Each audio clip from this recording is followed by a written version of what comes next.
So yun mga brad, spandrel muna tayo.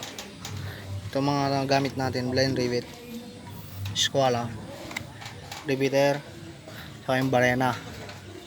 Tapos na dito sa side, ito na lang ang kulang kasi wala pa yung pang air vent natin na may butas na spandrel. Ito po yung ginagawa namin.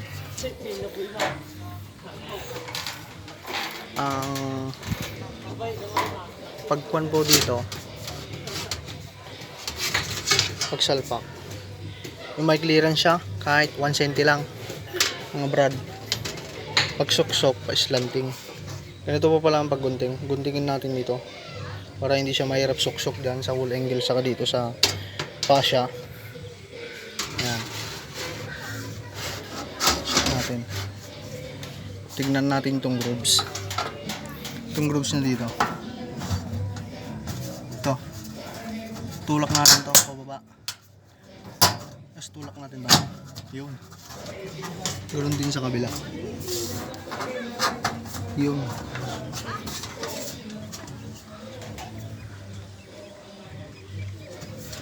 Yun. Pabarenahan natin guys.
Ngayon, naribit na natin mga brad.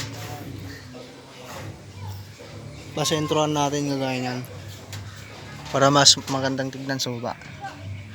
Yan.